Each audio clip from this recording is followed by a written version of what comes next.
नमस्कार दोस्तों, विकास study circle के यूट्यूब चैनल पर आप सभी का स्वागत है।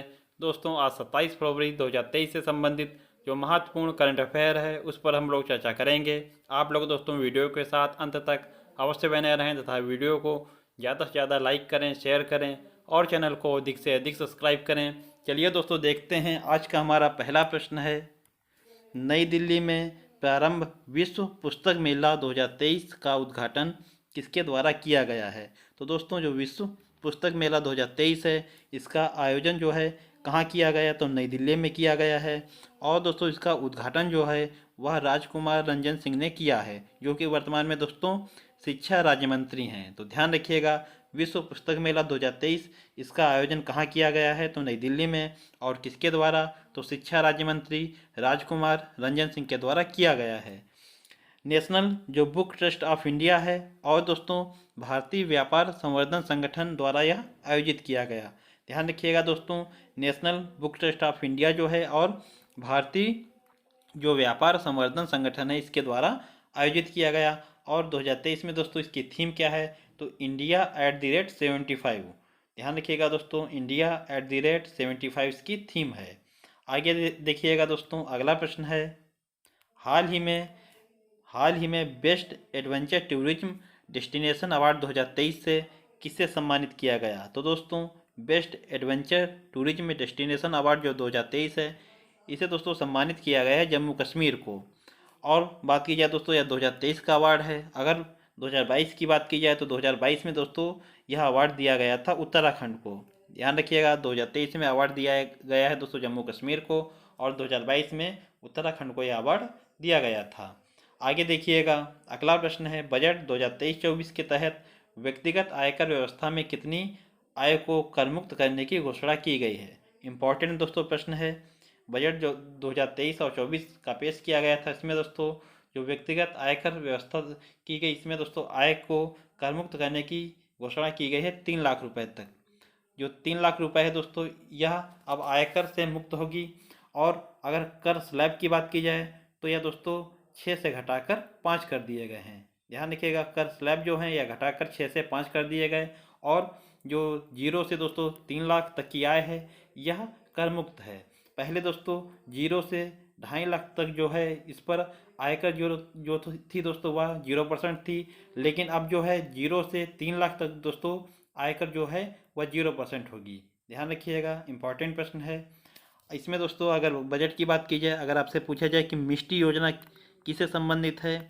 मिष्टी योजना तो दोस्तों जो मैंग्रोव वन है, मैंग्रोव वन के संरक्षण से संबंधित है मिष्टी योजना। और इसका दोस्तों उल्लेख जो है बजट 2023-24 में किया गया है। आगे देखिएगा दोस्तों, अगला प्रश्न है। उच्चतम न्यायालय के लिए न्यूट्रल साइटेशन को किसके द्वारा लॉन्च किया गया? तो न्यूट्रल जो साइटेशन है दोस्तों किसके लिए लॉन्च किया गया है, किसके द्वारा लॉन्च किया गया है? तो जो दोस्तों वर्तमान में हमारे चीफ जस्टिस ऑफ इंडिया हैं DY चंद्रचूड़ जी, इनके द्वारा ही दोस्तों उच्चतम न्यायालय के लिए न्यूट्रल साइटेशन जो है यह लॉन्च किया गया। DY चंद्रचूड़ जो है आपको पता होगा भारत के दोस्तों 50वें मुख्य न्यायाधीश हैं। दोस्तों अनुच्छेद 129 के तहत सुप्रीम कोर्ट एक अभिलेख न्यायालय है। जो दोस्तों सुप्रीम कोर्ट है एक अभिलेख न्यायालय है, किस अनुच्छेद में है? तो अनुच्छेद 129। अभिलेख न्यायालय का अर्थ दोस्तों क्या है? तो अभिलेख न्यायालय का अर्थ ये है कि जो सुप्रीम कोर्ट है या दोस्तों जो जजमेंट अपने फैसले सुनाती है वह दोस्तों संपूर्ण भारत में किसी भी अदालत में दोस्तों वह मान्य होंगे। यही दोस्तों है अभिलेख न्यायालय, यानी दोस्तों इसके जो सुप्रीम कोर्ट के जो निर्णय होंगे वह भारत के सभी अदालतों में दोस्तों मान्य होंगे। सुप्रीम कोर्ट जो है दोस्तों, सुप्रीम कोर्ट ने 4 फरवरी 2023 को पहली बार अपना स्थापना दिवस मनाया था। और इस पर दोस्तों मुख्य अतिथि कौन थे? तो आपको पता होगा सिंगापुर के जो मुख्य न्यायाधीश थे दोस्तों T सुंदरेश, यह जो है मुख्य अतिथि थे। ध्यान रखिएगा, सुप्रीम कोर्ट जो है 4 फरवरी 2023 को पहली बार, क्योंकि दोस्तों इम्पॉर्टेंट इसलिए है कि इसने पहली बार अपना स्थापना दिवस मनाया है। और इस पर दोस्तों मुख्य अतिथि कौन थे? तो सिंगापुर के मुख्य न्यायाधीश T सुंदरेश। दोस्तों ध्यान रखिएगा, अगर न्यूट्रल साइटेशन की बात की जाए तो दोस्तों किसने लॉन्च किया? तो DY चंद्रचूड़ ने। और किसके लिए? तो किससे संबंधित है? आपसे ये भी प्रश्न बन सकता है कि न्यूट्रल साइटेशन जो है यह किससे संबंधित है? तो जो सुप्रीम कोर्ट है यानी उच्चतम न्यायालय, इससे दोस्तों संबंधित है। आगे देखिएगा, अगला प्रश्न है दोस्तों, भारत की स्थानीय भाषाओं को डिजिटल दुनिया में बढ़ावा देने के लिए प्रोजेक्ट एलोरा को किसके द्वारा प्रारंभ किया गया? तो दोस्तों, जो भारत की स्थानीय भाषाएं हैं इनको डिजिटल दुनिया में बढ़ावा देने के लिए प्रोजेक्ट एलोरा है। यह भी दोस्तों ध्यान रखिएगा, आपसे प्रश्न ऐसे भी बन सकता है कि भारत की स्थानीय भाषाओं को डिजिटल दुनिया में बढ़ावा देने से संबंधित जो प्रोजेक्ट कौन सा है? तो इसका नाम है दोस्तों प्रोजेक्ट एलोरा। और इसको दोस्तों किसके द्वारा प्रारंभ किया गया? तो माइक्रोसॉफ्ट के द्वारा। माइक्रोसॉफ्ट के द्वारा दोस्तों यह प्रारंभ किया गया है। बात की जाए दोस्तों माइक्रोसॉफ्ट की दोस्तों, तो माइक्रोसॉफ्ट से संबंधित एक बहुत ही महत्वपूर्ण प्रश्न है। अगर आपसे पूछा जाए कि चैट जीपीटी जो है, चैट जीपीटी यह किसके द्वारा लॉन्च किया गया? तो चैट जीपीटी जो है दोस्तों यह माइक्रोसॉफ्ट के द्वारा लॉन्च किया गया है। चैट जीपीटी का फुल फॉर्म मैंने कई बार आपको बताया है, इसका फुल फॉर्म क्या होगा? तो chat generative pre trend transformer, यह दोस्तों जो है इसका फुल फॉर्म है। यह दोस्तों आपसे प्रश्न बहुत ही ज़्यादा चांस है कि इससे प्रश्न बन जाए कि चैट जीपीटी जो है किसके द्वारा लॉन्च किया गया? तो माइक्रोसॉफ्ट के द्वारा। और दोस्तों यही जो चैट जीपीटी है इससे ही संचालित भारत में दोस्तों इसका कौन सा जो है वर्जन लॉन्च किया गया? तो भारत में दोस्तों चैट जीपीटी द्वारा ही जो संचालित है लेक्सी।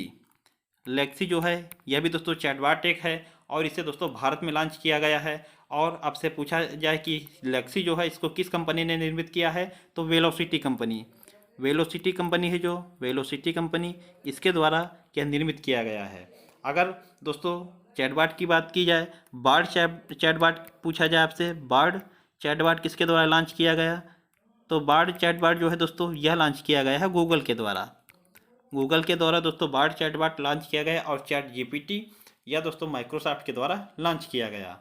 आगे देखिएगा, अगला प्रश्न है दोस्तों, अंतर्राष्ट्रीय जो सूरज कुंड मेला है यह दोस्तों कहाँ आयोजित किया गया? तो फरीदाबाद हरियाणा में दोस्तों इसका आयोजन किया गया। और इस बार दोस्तों कौन सा दोस्तों क्रम था या कौन सा इसका संस्करण था?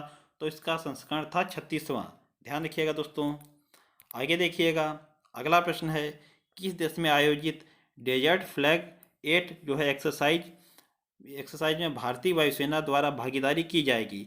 तो डेजर्ट फ्लैग जो 8 है यह दोस्तों एक्सरसाइज जो है कहाँ आयोजित की जा रही है? तो यूएई जो है संयुक्त अरब अमीरात, इसमें दोस्तों यह एक्सरसाइज यानी अभ्यास दोस्तों आयोजित किया जा रहा है और भारतीय वायुसेना द्वारा दोस्तों इसमें भागीदारी की जा रही है। क्या दोस्तों जो डेजर्ट फ्लैग 8 है यह एक बहुपक्षीय अभ्यास है और यूएई में दोस्तों भी कहाँ आयोजित किया जा रहा है? तो अल धबरा जो एयरवेस है यहाँ पर दोस्तों यह आयोजित किया जा रहा है। आगे देखिएगा, अगला प्रश्न है, भारत ऊर्जा सप्ताह 2023, भारत ऊर्जा सप्ताह 2023 इसका आयोजन कहाँ किया गया? तो बेंगलुरु कर्नाटक में दोस्तों भारतीय ऊर्जा सप्ताह 2023 जो है आयोजित किया गया और इसका उद्घाटन किया किसने? तो पीएम नरेंद्र मोदी जी जो हैं इनके द्वारा ही दोस्तों इस भारत ऊर्जा सप्ताह का आयोजन उद्घाटन जो है किया गया है बेंगलुरु। दोस्तों अगर आपसे पूछा जाए कि डूरंड कप जो है, डूरंड कप इसका विजेता कौन है? तो डूरंड कप का विजेता है बेंगलुरु। और कौन सा संस्करण था? तो 131वां इसका संस्करण था। डूरंड कप किससे संबंधित है? तो फुटबॉल से संबंधित है। फुटबॉल से संबंधित है दोस्तों डूरंड कप। और इस बार दोस्तों इसका विजेता कौन रहा? तो बेंगलुरु।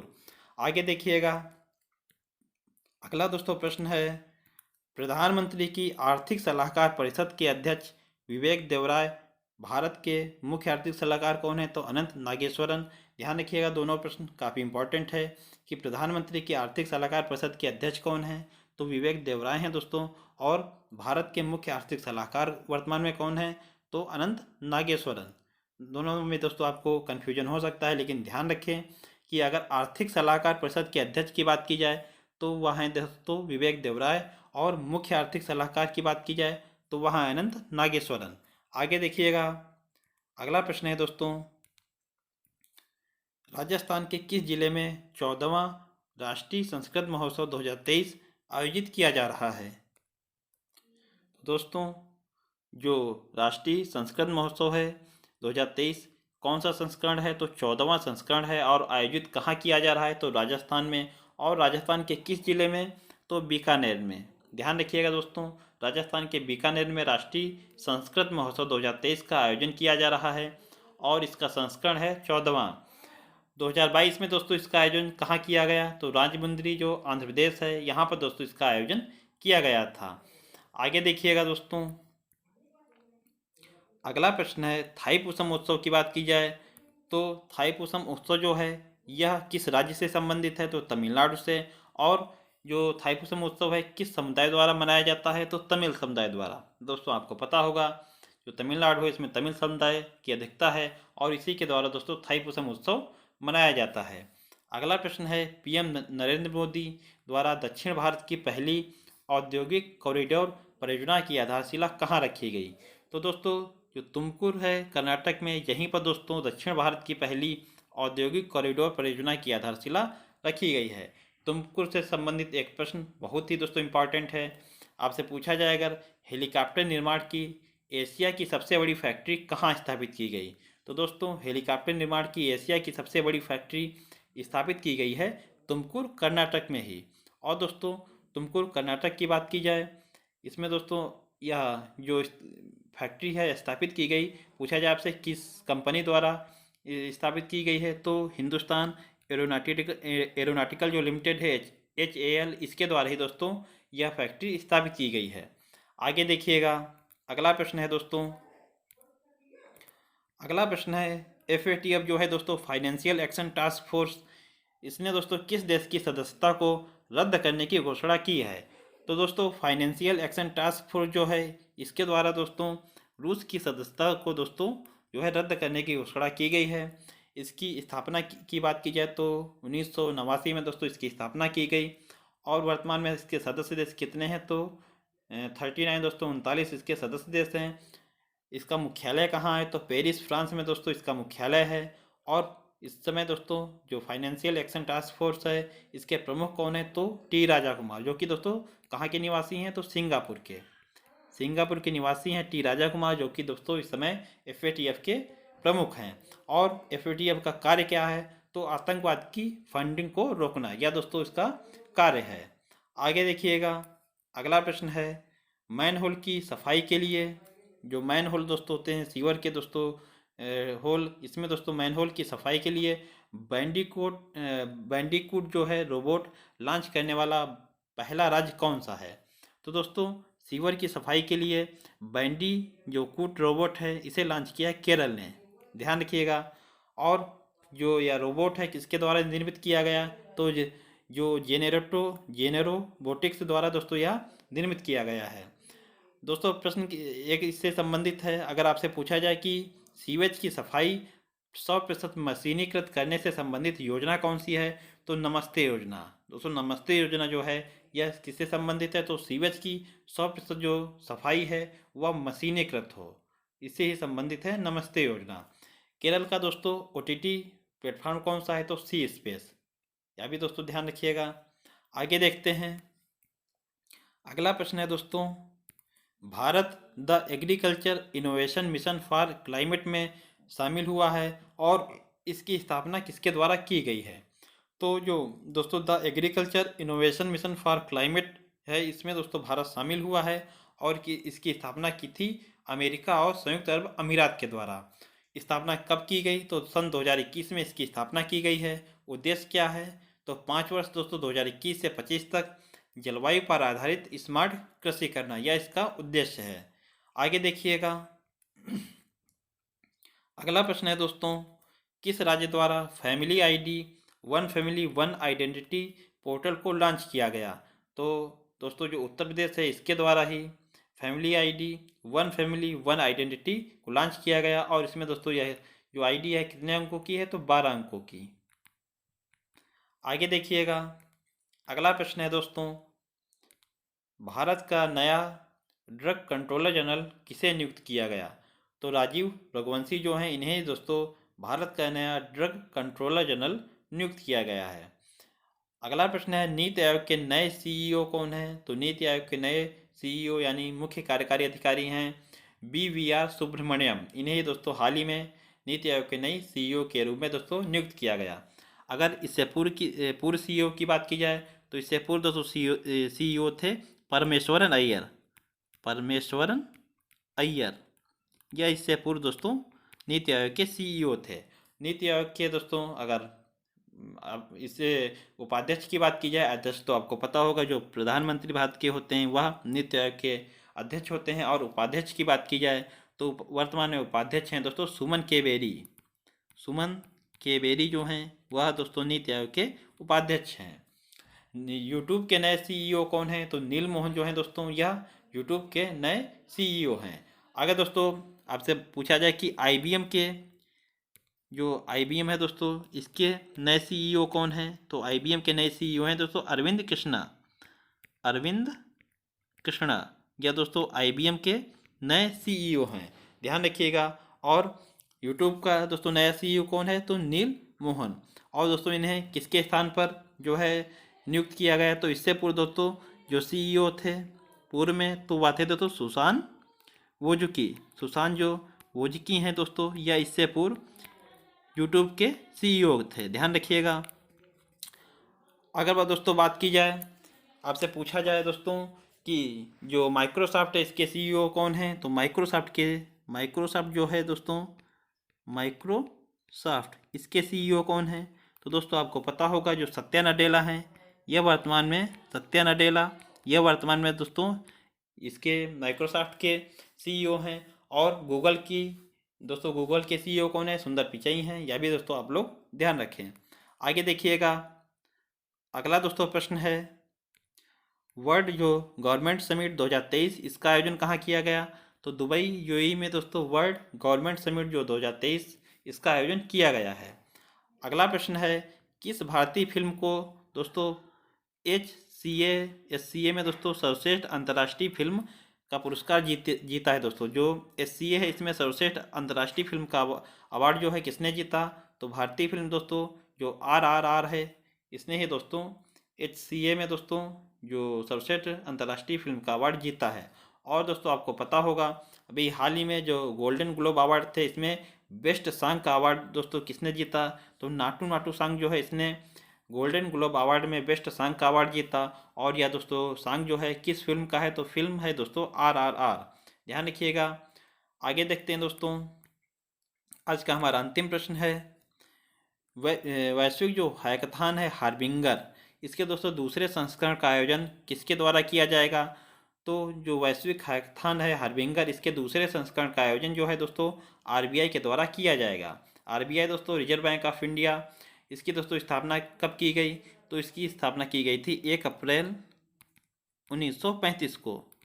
अधिनियम किस वर्ष का है? तो दोस्तों अधिनियम है 1934 का एक्ट है। और इसी के तहत 1935 में दोस्तों इसकी स्थापना की गई थी। और किस आयोग के सिफारिश पर? तो यंग हिल्टन जो आयोग है, यंग हिल्टन आयोग है दोस्तों इसकी सिफारिश पर ही इसकी स्थापना की गई थी।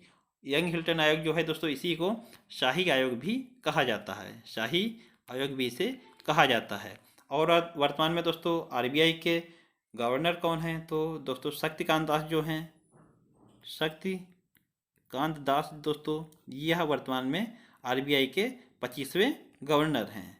25वें गवर्नर हैं दोस्तों शक्तिकांत दास जी, ध्यान रखिएगा।